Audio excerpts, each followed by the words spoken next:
Okay, so YouTube, we're back. And so what we're gonna talk about in this little video is the definition of Commonwealth and the definition of a state, and why I think it's contradictory, not just in general, but just by nature, but just in general, just as well. Right. So here we have the state flag, and this is the Commonwealth of Massachusetts here. Right. We got the pentacle here, which represents the five elements. You got earth, air, water, fire, and ether. That's where you get your 5 points. And so these people obviously knew about um, the laws of nature and things like that. There's a lot more inside these symbols than I think people realize, but we don't really have time to.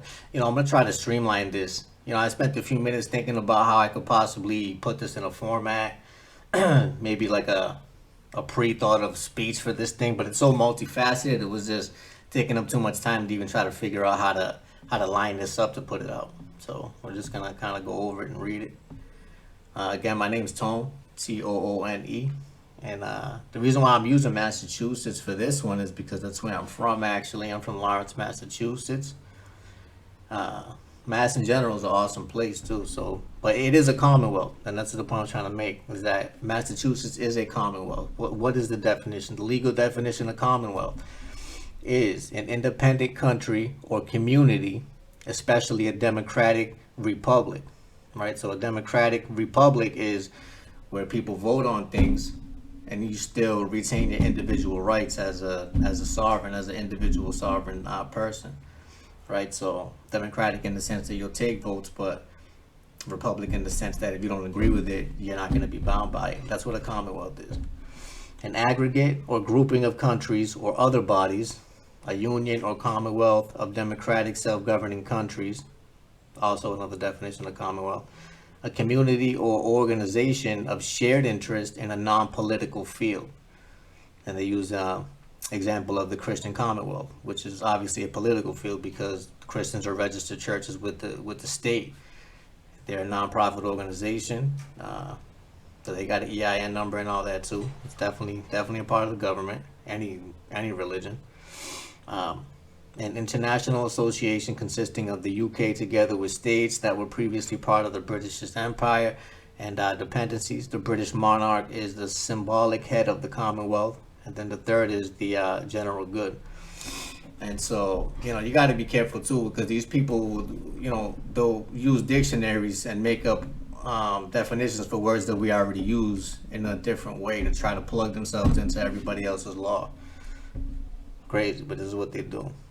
So that's what a commonwealth is, right? So Massachusetts is a commonwealth. So then you got to ask yourself, what is a state compared to a commonwealth? And how is this state police in a commonwealth? Wouldn't it be Commonwealth Police? Okay. So you see the state police cruiser here, 229, state police 229. Yeah, and that goes a little deeper than you could even imagine as well. Anybody who does coding, check that out. State Police 229. Then we got the state. What's the state? The state is the particular condition that someone or something is in a specific time. So the condition, the shape, the situation, the circumstances, state of affairs, position, and more, right? Then they could use it. It could be used in a different format as a nation or territory considered as an organized political community under one government, right? And then they use Germany, Italy, European states. They got country, nation, land, nation state, kingdom, and more. So this is getting more into like a monarchy, dictatorship when you start talking about kingdoms and stuff like that. And so this is what that word state is trying to slide you into that jurisdiction. Excuse me, trying to slide you into that narrative of what a state is. And so a civil government of a country, right? You got government, parliament, the administration, the establishment. And so you got to wonder, is it a commonwealth or is it a state, and what is the difference here? So then here we have a little map of Massachusetts. See, and it's in all capital letters too as well. And I want to mention the fact that before, supposedly before the country went bankrupt, these were all in lowercase letters, and then they went ahead and overlaid them with all caps, which is the corporation version of the Massachusetts, as opposed to the actual government, which is the people. That's who the government is. And you know that the people are the government because we don't have to pretend to be the government. These people literally put on costumes and parade around as something, pretending to be something else. Like, so you know that a zebra doesn't have to dress up as a zebra, does he? Because he knows that he's a zebra. So when you dress up like that, that tells me that you're pretending to be something, and that's what they're doing. So they're putting on these costumes and marching around as state police officers in a Commonwealth. So how does that work? So anyway, so I'm from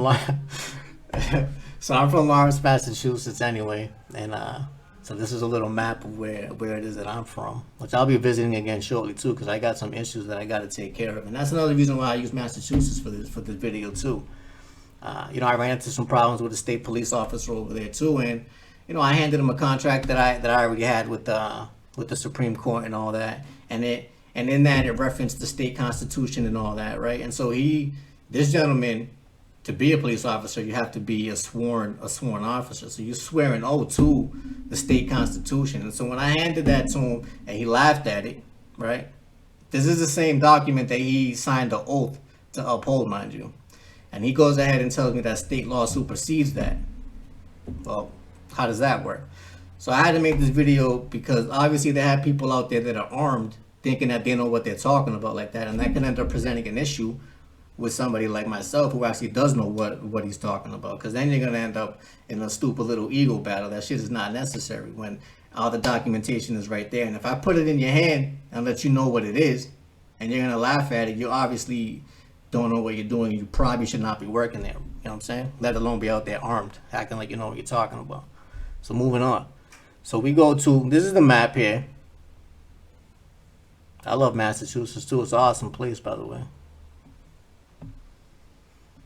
So now, to find out what this place really is, we go to this next document. And this is all publicly available information. And what you see here is the DUNS numbers of the U.S. corporate government and most of its major agencies, right? And so it starts from the United States government down here. And I got the whole list. You can find this all online.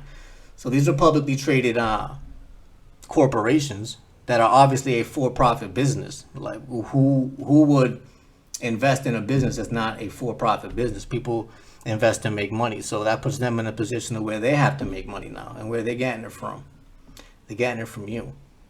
So this is the DUNS numbers that represent all of the registered agencies, corporations here that are parading as something else, right?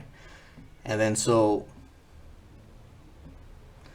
then you end up with this here. And so you see the state of Massachusetts here, the city of Boston. They're both registered corporations, right? So is this what they are? Are they really just corporations? Well, this says yeah, because why else would you be registered as one if you were not a business? Not to mention the fact that they deal with U.S. currency. As soon as any organization takes part or engages in commerce, they are downgraded at that point to a mere corporation. And I can show you the laws to back that up too. None of this is my personal opinion at all, aside from the fact that I think they dress funny. That's my personal opinion on this shit, but they may think that they look cute in it though. So look, so you got people here dressed up like this, state police in a Commonwealth. So how are you supposed to act when somebody like that walks up to you and they're armed and they're handing you a bill telling you that you got to pay it or you're going to jail? Come on, right? So I'm gonna just cut this there, and I got a lot more information for you too as well. Small little snippets like this that I think are gonna help you to understand exactly what it is that you're dealing with and how you should be dealing with it. And so and basically the point I'm trying to make here is that now that you understand that they're corporations, so they're subject to the laws of commerce at that point, which bring the Uniform Commercial Code into play, maritime law, etc. Right? And so this is what they're operating under, is maritime law, but they're not going to tell you that, but that's what it is. So you want to go ahead and make sure that, because the likelihood of you coming into contact with one of them is pretty high, because they're everywhere, because they need to make money, they need to rob you somehow, so you're going to see them everywhere. So the best thing to do is to establish a contract with them in general, let them know what your opposition is, where you stand, what your rules are, right? And then you go based off that. And so it doesn't always work, like I said, because I just told you about an incident that I had. And apparently they like to do whatever they want, even though you're doing the right thing. So they make rules that only you got to follow. And that's how that works. So what is a state and where is it located in a commonwealth?